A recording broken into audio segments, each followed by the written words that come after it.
ये तो सब इतना चंगा है कि ढोल बज रहे हैं, नगाड़े बज रहे हैं, चकाचौंध है। जमीनी असलियत बड़ी अलग है। थोड़ा सा देश के हालात समझ लेते हैं, पिछले 2 महीने के हालात।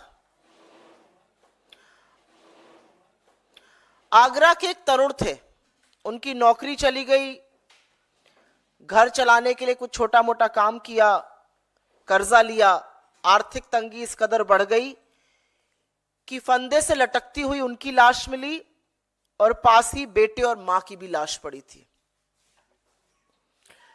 जौनपुर के 42 वर्ष के रमेश बिंद थे, मजदूरी करते थे, काम नहीं मिल रहा था, उधार लेके खर्च चला रहे थे। वो शिकंजा कसता गया, आर्थिक तंगी बढ़ गई, कर्ज बढ़ता गया, उस बोझ के तले दब गए और अंततः गतवा फांसी के फंदे से झूल गए। पिछले हफ्ते ब्रजेश पाल ने एक नोट लिखा और अपनी सारी डिग्रियां जला दी और कहा इन डिग्रियों का मतलब ही क्या है जब इनसे नौकरी नहीं मिलनी है, तंग आ चुका हूं। और उसके बाद उन्होंने खुदकुशी कर ली। इस देश में 7,000 से ज्यादा लोगों ने आर्थिक तंगी के चलते 2022 में आत्महत्या की है। आज की तारीख में हर घंटे 2 किसान जान देने को मजबूर हैं। 40 नौजवान हताश होकर, निराश होकर अपनी जान ले रहे हैं रोज। और ऐसे में मोदी सरकार आपको बताती है क्या बढ़िया चल रहा है, सब कुछ चकाचक है मामला।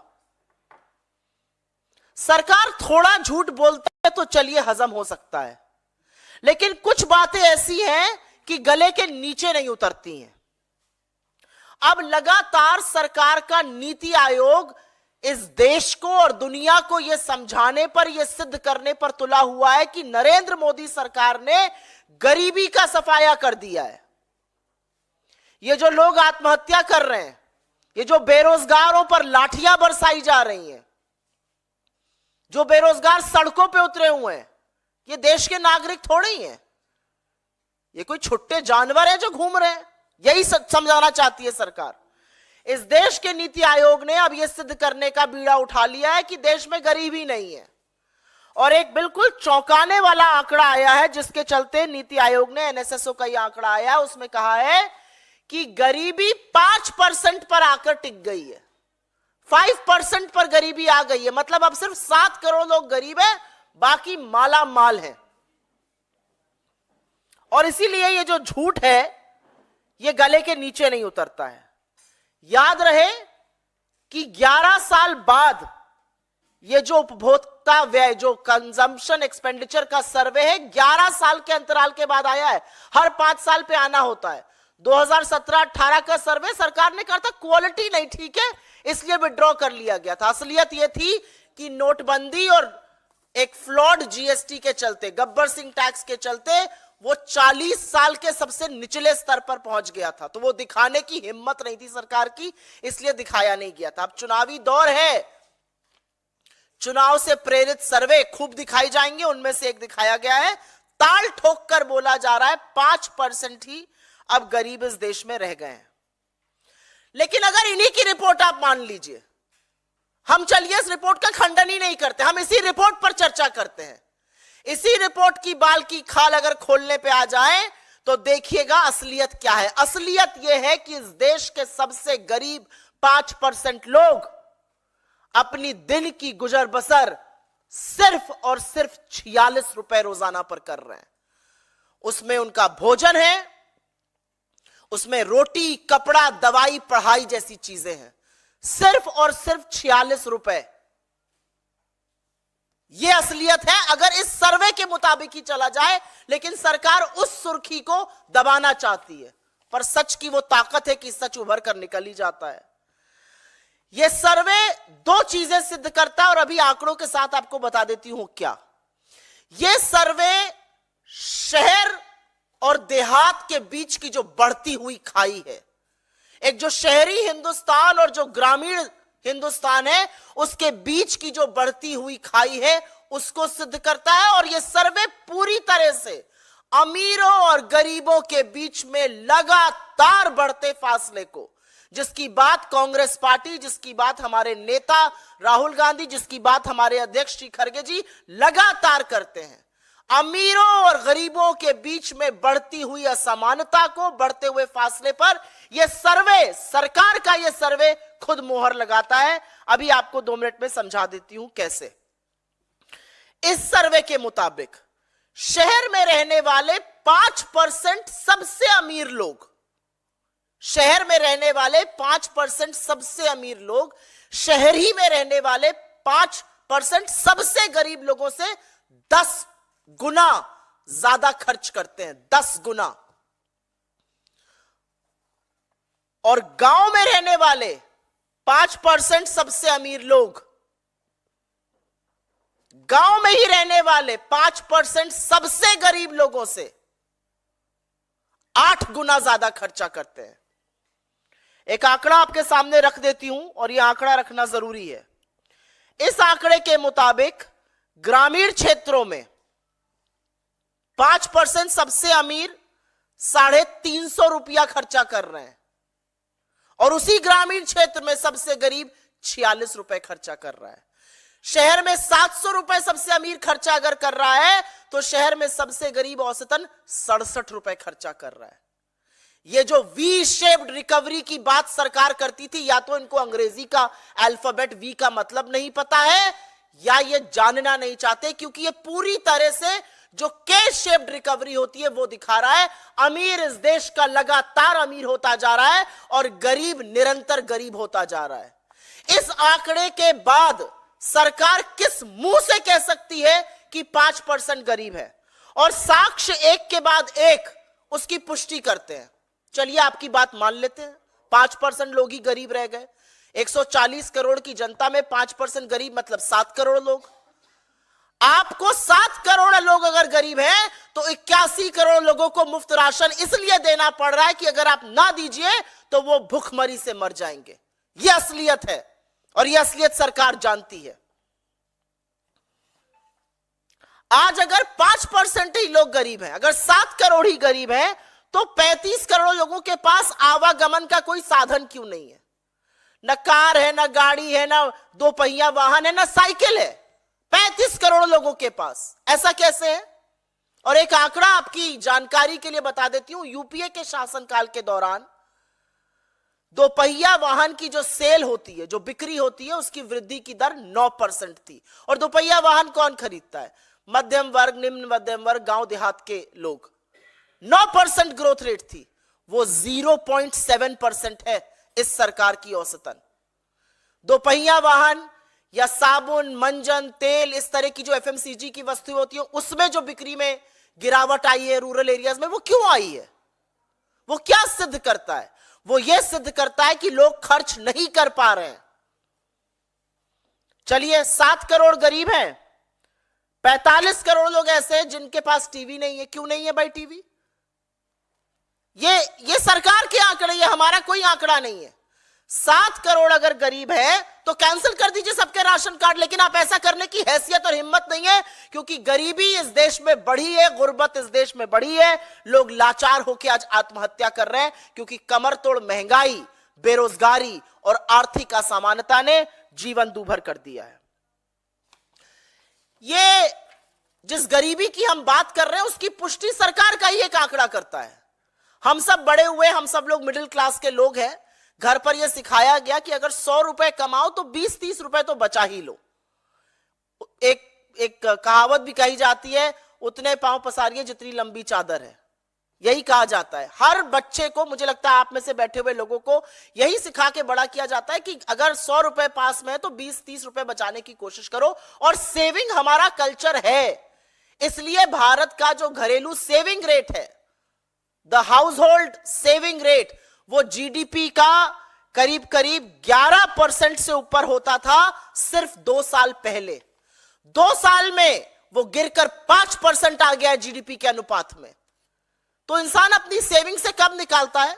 आपसे मैं पूछती हूं, आप अपनी बचत के खाते में से, अपनी सेविंग में से जो आप आगे के लिए, बच्चे की पढ़ाई के लिए, घर खरीदने के लिए, कहीं बाहर जाने के लिए, शादी ब्याह के लिए बचाते हैं, वो आप कब छूते हैं? अपनी जमा पूंजी को एक एवरेज मिडिल क्लास इंसान तभी छूता है जब जीना दूभर हो जाता है।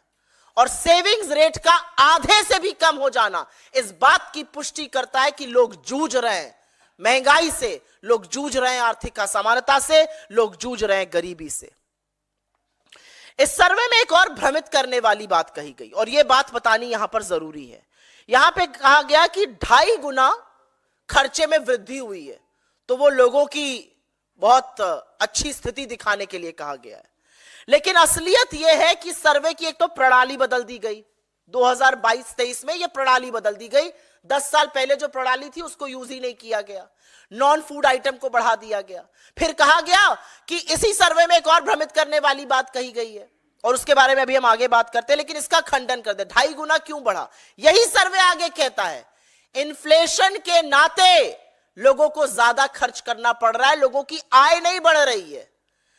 यूपीए के 10 साल में एमपीसीई जो कंजम्पशन एक्सपेंडिचर होता है वो क्यों बढ़ा था? क्योंकि लगातार लोगों की आय भी बढ़ रही थी, इकोनॉमिक ग्रोथ थी, आय बढ़ रही थी, हाथ में ज्यादा पैसा आ रहा था, लोग ज्यादा पैसा खर्च कर रहे थे। यहां पर स्थिति बिल्कुल विपरीत है, यहां पर आय नहीं बढ़ रही है। ग्रामीण क्षेत्र में एवरेज एग्री वेज, एवरेज जो मजदूरी की दर है या जो एवरेज एग्री आय है, कृषि की आय, वो 1.6% से बढ़ रही है। तो महंगाई के चलते लोगों को ज्यादा खर्च करना पड़ रहा है। फिर एक बात बड़ी डंके की चोट पर इस सर्वे में और कही गई और उस बात में कितनी सच्चाई है वो आप अभी जान लीजिएगा। इसमें कहा गया कि लोग खाने पर खर्चा अब कम कर रहे हैं, लोग बाकी चीजों पर ज्यादा खर्चा कर रहे हैं। किसी भी इंसान की जब आय या स्थिति बदलती है तो सबसे पहले व्यक्ति अपने खाने के स्टैंडर्ड को बढ़ाता है। हाथ में पैसा आता है तो लोग अंडा खाते हैं, फल खाते हैं, सब्जी खाते हैं। इसमें कहा गया अनाज पे कम खर्चा कर रहे हैं, फल सब्जी पर ज्यादा कर रहे हैं। अरे अनाज पर खर्चा इसलिए कर रहे हैं क्योंकि उनको मुफ्त का अनाज मिल रहा है जो सरकार को देना चाहिए। फल सब्जी पे कम अगर ज्यादा खर्चा कर रहे हैं लोग, तो सोफी की रिपोर्ट के मुताबिक 74% लोगों को पौष्टिक आहार नसीब क्यों नहीं है? हम निरंतर हंगर इंडेक्स में क्यों गिर रहे हैं? हमारे 7.7%, करीब करीब 8% बच्चे कुपोषण का शिकार क्यों हैं? मतलब सरकार अपने ही आंकड़ों ध्वस्त मलबे पर खड़ी है। एनएसएसओ द्वारा और भी भ्रामक चीजें उजागर की गई हैं, लेकिन एक बात सच है कि अब चुनाव समीप आ गया है और चुनाव के समीप आने पर इस तरह के सर्वे आएंगे। लेकिन इस सर्वे की सच्चाई और चीख चीख कर जो सच्चाई है वो ये बोल रही है कि 46 रुपए में 5% इस देश की आबादी गांवों में अपनी गुजर बसर करने को मजबूर है और शहरों में 67 रुपए में। तो जब रामेश्वर जी भरी आंखों से कहते हैं हमारी गुजर नहीं हो रही, तो वो इस सर्वे की बखिया उधेड़ते हैं, इस सर्वे की असलियत खोल देते हैं। हमारे सरकार से कुछ सवाल है और वो सवाल जरूरी है। इस तरह के भ्रामक सर्वे लाकर आप इस देश की क्रेडिबिलिटी पर, डेटा की साख पर देश की आर्थिक क्रेडिबिलिटी को ध्वस्त क्यों कर रहे हैं? और जब भी कोई सरकार आंकड़ों के साथ खिलवाड़ करती है, आंकड़ों की हेराफेरी, आंकड़ों की जालसाजी करती है, उसका पूरा पूरा प्रमाण आपको निवेश जो गिर जाता है उसमें दिखता है। आज प्राइवेट सेक्टर भी इन्वेस्ट नहीं कर रहा है और एफडीआई भी लगातार निरंतर 3 साल से गिर रही है। 16 साल के सबसे निचले स्तर पर आकर एफडीआई खड़ी है, क्योंकि लोगों को अब आपके आंकड़ों पर यकीन नहीं है। हिंदुस्तान की एक क्रेडिबिलिटी थी, एक साख थी कि हम कुछ भी करते हैं, हम अपने आंकड़ों से खिलवाड़ नहीं करते हैं। आप क्यों लगातार इस देश की अर्थव्यवस्था, इस देश के आर्थिक आंकड़ों के साथ जालसाजी कर कर इस देश के आंकड़ों की प्रणाली के साथ खिलवाड़ कर रहे हैं, उनके साथ गलत कर रहे हैं?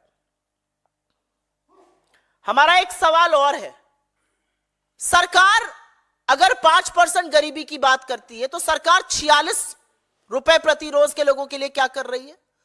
67 रुपए प्रति रोज जो शहर में लोग हैं उनके लिए क्या कर रही है? सरकार ये जो आर्थिक असमानता लगातार बढ़ रही है शहर और गांव के बीच में और अमीर और गरीब के बीच में, उस खाई को पाटने के लिए क्या कर रही है?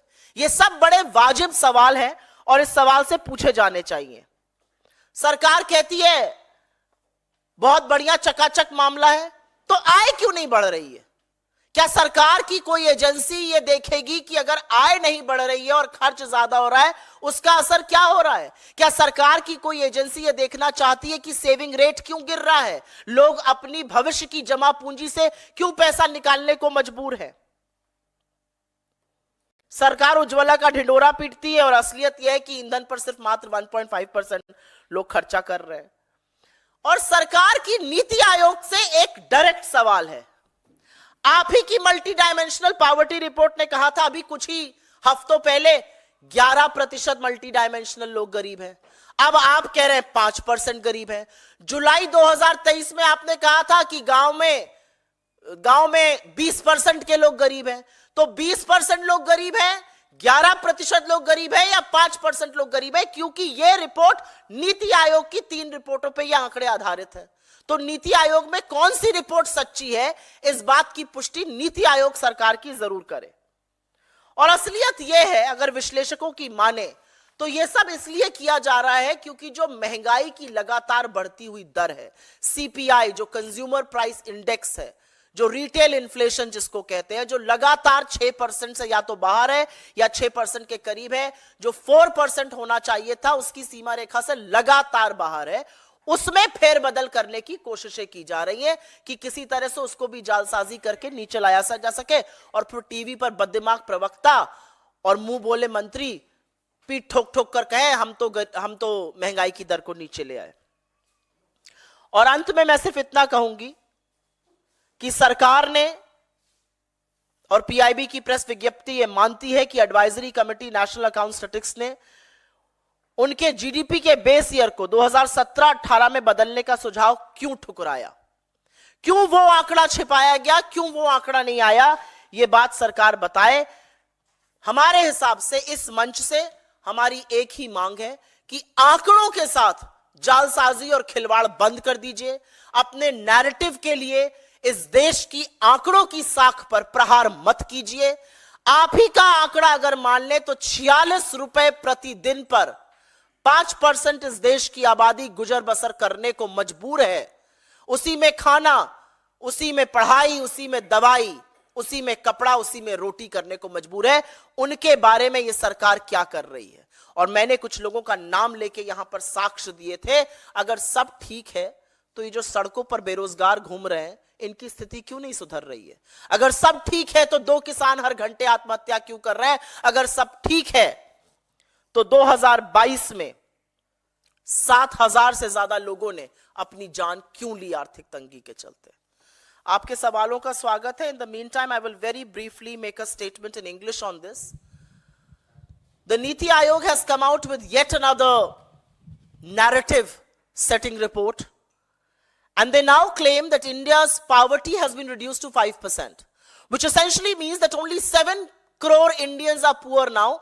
Everybody else is middle class or rich. But the devil lies in the detail.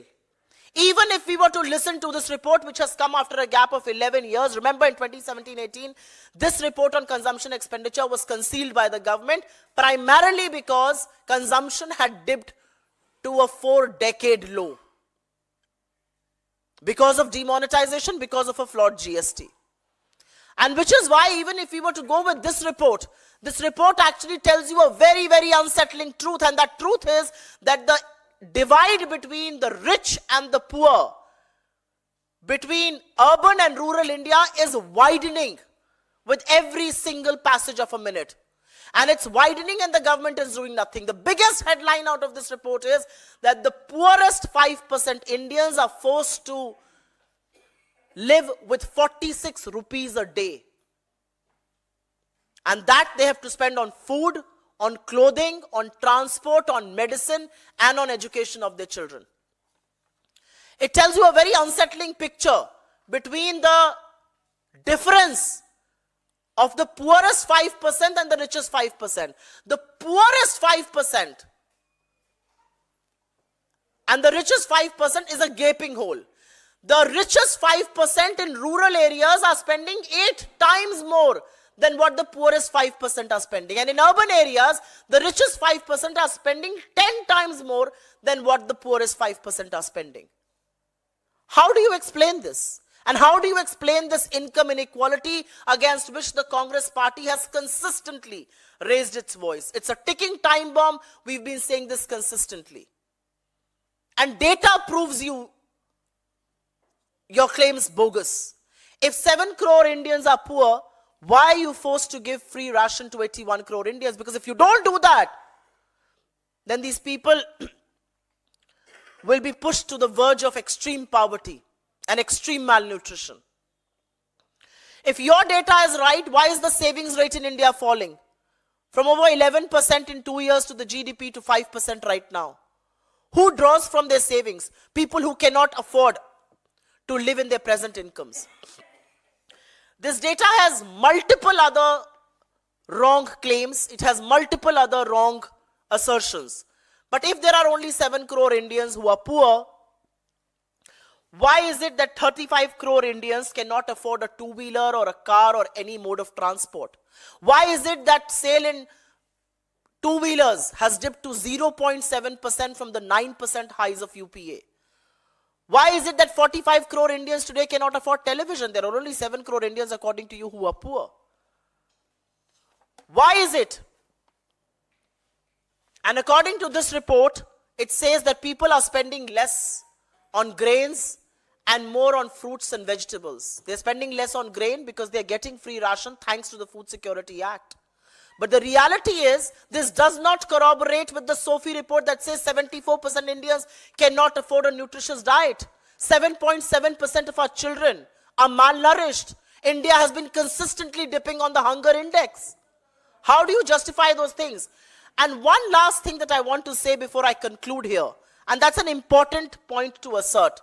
And that point is about the disconnect between income on one hand and consumption on the other.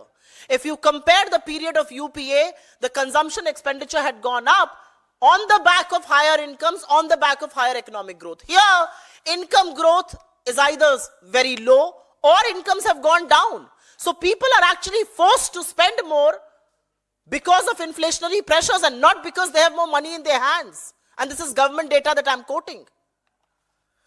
So the only one question that we want to raise from this platform is that why is the Modi government destroying the credibility of our economic data consistently?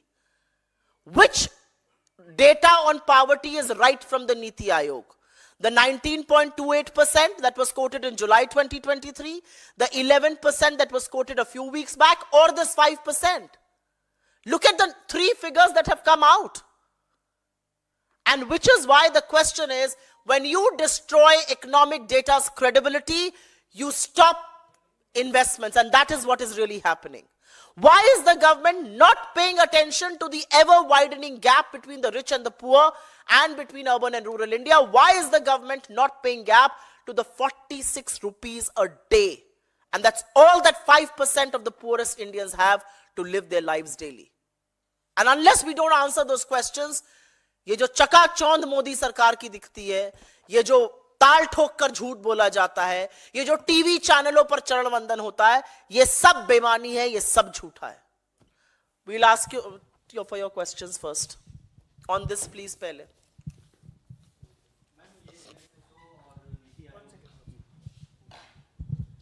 NSSO और नीति आयोग की report में बताया जा रहा है कि गरीबी कम हुई है, और दूसरी तरफ केंद्र सरकार ने अगले 5 साल तक 80 करोड़ लोगों को मुफ्त अनाज देने का जो था उसको और एक्सटेंड किया है. तो आपको इसमें कोई कंट्राडिक्शन नजर नहीं आता है? मैंने पहले ही बोला, हम सबसे पहले सर्वप्रथम एक बात मैं यहां से डंके की चोट पर बोलना चाहती हूं. मैं स्वागत करती हूं लोगों को फ्री राशन देने का, और ये यूपीए की देन है. खाद्य सुरक्षा का जो कानून बना वो यूपीए की डॉक्टर मनमोहन सिंह की सरकार ने सोनिया गांधी जी की प्रेरणा से वो बनाया. ये यूपीए की देन है. हम स्वागत करते हैं कि देश के किसान जो कलेजा धरती का फाड़ कर फसल उगाते हैं वो देश के लोगों तक, गरीब लोगों तक जरूर पहुंचनी चाहिए. लेकिन आपकी बात में दम है, और यही बात मैंने इस मंच से कही है. आप कह रहे हैं 5% लोग गरीब हैं, 7 करोड़ गरीब हैं, तो फिर क्यों देना पड़ रहा है आपको फ्री का राशन? आप कह रहे हैं 7 करोड़ गरीब है, क्यों नहीं उपभोग बढ़ रहा है? आप कह रहे हैं 7 करोड़ गरीब है, तो क्यों नहीं लोग कुछ दुपहिया वाहन कुछ खरीद पा रहे हैं? साबुन तेल मंजन खरीदने को लाले पड़ गए। तो मेरा अपना मानना है कि सरकार जब आंकड़ों की हेराफेरी करती है तो कहीं यह भूल जाती है कि आंकड़ों का ही एक सच होता है, और वो सच इतना भयावह, इतना भयानक है कि वो कहता है कि सबसे अमीर लोग शहर में 10 गुना सबसे गरीब लोग से खर्चा करते हैं और गांवों में 8 गुना खर्चा करते हैं। 46 रुपए रोज पर, जिसमें रोटी, जिसमें कपड़ा, जिसमें पढ़ाई, जिसमें दवाई, जिसमें आवागमन सब है, 46 रुपए मात्र रोज पर 5% इस देश की आबादी गुजर करने को मजबूर है। तो ये आंकड़े तो आप ही के हैं। किस बात का डंका पीट रहे हैं आप अगर 46 रुपए पर लोगों को अपना जीवन गुजर बसर करना पड़ रहा है रोजाना?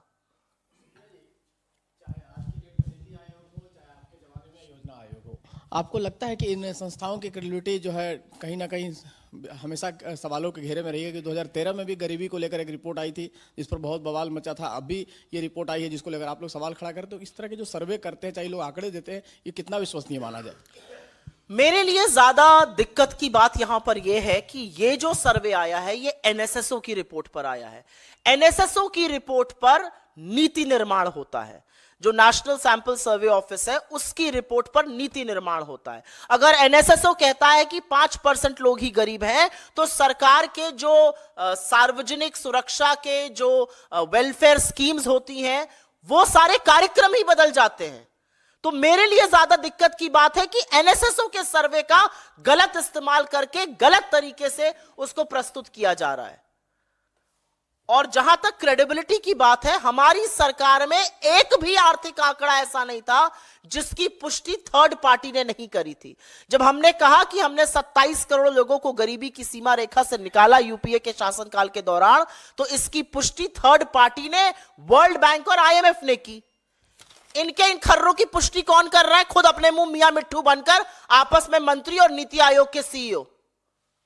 एक भी जो विश्वसनीय एजेंसीज हैं क्या इन आंकड़ों की पुष्टि कर रही हैं? विश्वसनीय एजेंसीज वाइडनिंग गैप, इस आईएमएफ को कोट करने में थकते नहीं है मोदी जी के मंत्री लोग।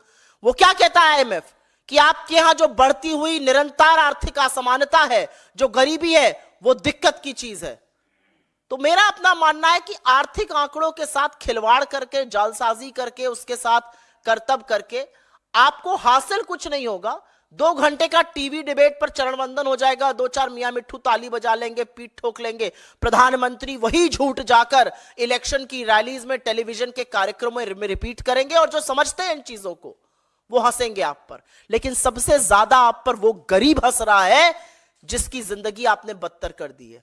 मैंने 3 लोगों की यहां पर बात करी, चाहे वो रमेश बिंद हो, चाहे वो ब्रजेश पाल हो, चाहे वो आगरा का तरुण हो, जिन्होंने आर्थिक तंगी के कारण पिछले 1-1.5 महीने में अपनी जान दे दी।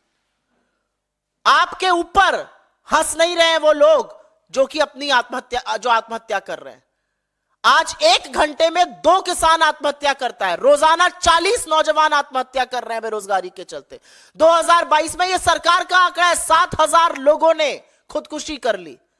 ये लोग आपके ऊपर हंस नहीं रहे हैं। विडंबना है कि ये लोग मजबूर हैं आत्महत्या करने को, और आप चकाचौंध को दिखाने में अपनी पीठ ठोकने से बाज नहीं आ रहे हैं। अगर इस पर कोई और सवाल हो पहले तो वो ले लेंगे, उसके बाद आपके बाकी सवाल। जी हेलो, कैम्ब्रिज से दो इम्पोर्टेंट लेक्चर उन्हें वहाँ देने हैं। जनरल इलेक्शन से पहले क्या विषय वस्तु होगा जिस पर राहुल जी वहाँ व्याख्यान देंगे?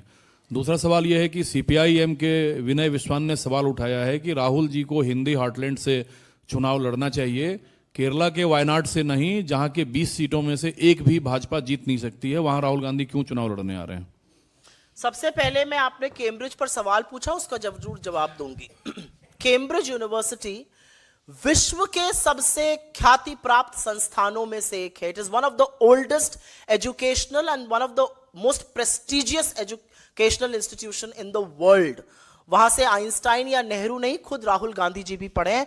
हमारे लिए बड़े फक्र की बात है कि हमारे नेता को वहां पर लेक्चर देने के लिए कैम्ब्रिज यूनिवर्सिटी आमंत्रित करती है। उनके साथ उनका सालाना अनुबंध है और वो हर साल जाकर वहां पर लेक्चर देते हैं। हमारे लिए बहुत गर्व की बात है कि हमारे नेता ऐसे प्रेस्टिजियस यूनिवर्सिटी पर जाकर छात्रों से listening in the 21st century, जैसे उन्होंने पिछली बात करी थी, देश और दुनिया की परिस्थिति पर चर्चा करने की कुवत रखते हैं और ऐसी प्रेस्टिजियस यूनिवर्सिटी उनको बुलाती है। 8 महीने पहले ही यह तय हो गया था कि उनको इन 2 दिनों वहां रहना होगा। अब बात आई आपके सवाल की वायनाड पर। राहुल गांधी जी एक ऐसे शख्स हैं जो विंध्याचल की पर्वतों के दक्षिण और उत्तर कहीं भी चुनाव लड़कर जीत सकते हैं। ऐसी हिम्मत एक बार इस देश का प्रधानमंत्री भी करके दिखाया। जी सुप्रिया जी, अभी जो आप जब प्रेस कॉन्फ्रेंस कर रहे हैं, एक राज्यसभा चुनावों के लिए वोटिंग चल रही है, इंडिया गठबंधन जिसके लिए लगातार ये कहा जा रहा था बहुत मजबूत है, लेकिन अभी जब उत्तर प्रदेश की अभी तस्वीर साफ हो रही है तो वहां पर समाजवादी पार्टी के कई विधायकों ने ही बीजेपी के उम्मीदवार के पक्ष में वोट दिया है। तो इसको कैसे देखते हैं कि जहां पर जो है जो लगातार इंडिया गठबंधन के दल हैं उनमें ही टूट देखने को मिल रही है और वो बीजेपी की तरफ जाते जा रहे हैं और उसमें से 2 विधायक तो अमेठी सीट से आते हैं। दुखद है, और दुखद इसलिए है क्योंकि पैसे का क्या प्रलोभन है मुझे नहीं पता, एजेंसीज का क्या दबाव है, किस तरह का प्रेशर इन लोगों पर बन रहा है मुझे नहीं पता। मुझे लगता है इसकी समीक्षा हमारा घटक दल खुद करेगा तो अच्छा रहेगा, मैं उन पर टिप्पणी नहीं करना चाहती हूं। लेकिन दुखद है ये स्थिति। अगर आप इस सरकार के खिलाफ लड़ेंगे तो आप पर हर तरह का दबाव बनाया जाएगा, और वो सार्वजनिक रूप से दबाव आप लोगों को मुझसे ज्यादा पता है, उसका मैं उल्लेख बार बार नहीं करूंगी। लेकिन मेरा अपना मानना है कि जो इस सरकार से लड़ेगा उस पर हर तरह का दबाव बनेगा, और ये जीत के लिए कुछ भी करने को तैयार है। इतना डंका लोकतंत्र का मोदी जी ने दुनिया में पिटवा दिया कि अनिल मसीह का मसीहा बन के खड़े थे। 36 वोटों में धांधली कैमरे पर पकड़ी गई, सुप्रीम कोर्ट को बोलना पड़ा। मुंह पर कालिक पुती है इस देश के लोकतंत्र की, जो बीजेपी ने करके दिखाया है चंडीगढ़ पर। मुंह पर कालिक पुती है इस देश के लोकतंत्र और इस देश की चुनी हुई सरकार पर, जब इलेक्टोरल बॉन्ड को बंद किया सुप्रीम कोर्ट ने। यह असलियत है।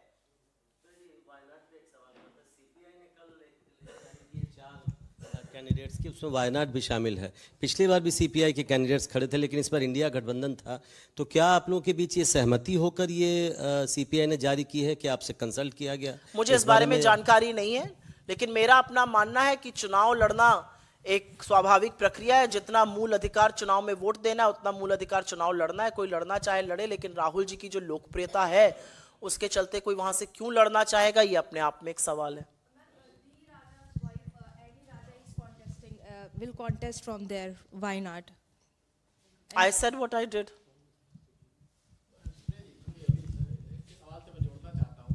कि जिस तरह से 3 विधायक आपके अमेठी और रायबरेली के सपा के चले गए हैं, बीजेपी को वोट दे रहे हैं, क्रॉस वोटिंग कर रहे हैं, तो ऐसे में आपको लगता है कि कांग्रेस के लिए चुनौती है रायबरेली और अमेठी सीट पे इस बार चुनाव लड़ना? क्योंकि 3 पहले सपा का समर्थन आपको मिलता रहा है अक्सर, इसलिए कह रहा हूँ। बिल्कुल भी चुनौती नहीं है। अभी मैं 8 दिन के बाद भारत जोड़ो न्याय यात्रा से लौटी हूं, जो उत्तर प्रदेश में चंदौली से शुरू हुई, वाराणसी प्रयागराज होते हुए, जब हम प्रतापगढ़, रायबरेली और अमेठी, लखनऊ, कानपुर और उसके बाद पश्चिम में मुरादाबाद, संभल, बाकी जगह होते हुए अलीगढ़, आगरा, बुलंदशहर गए, तो वहां पर जो हमने जमीनी हकीकत देखी, जो लोगों के मताधिकार के चुने हुए लोग अगर अपने वोटर के मताधिकार के साथ खिलवाड़ करेंगे तो वोटर उनको जरूर सबक सिखाएगा। वोटर ने मन बना लिया है।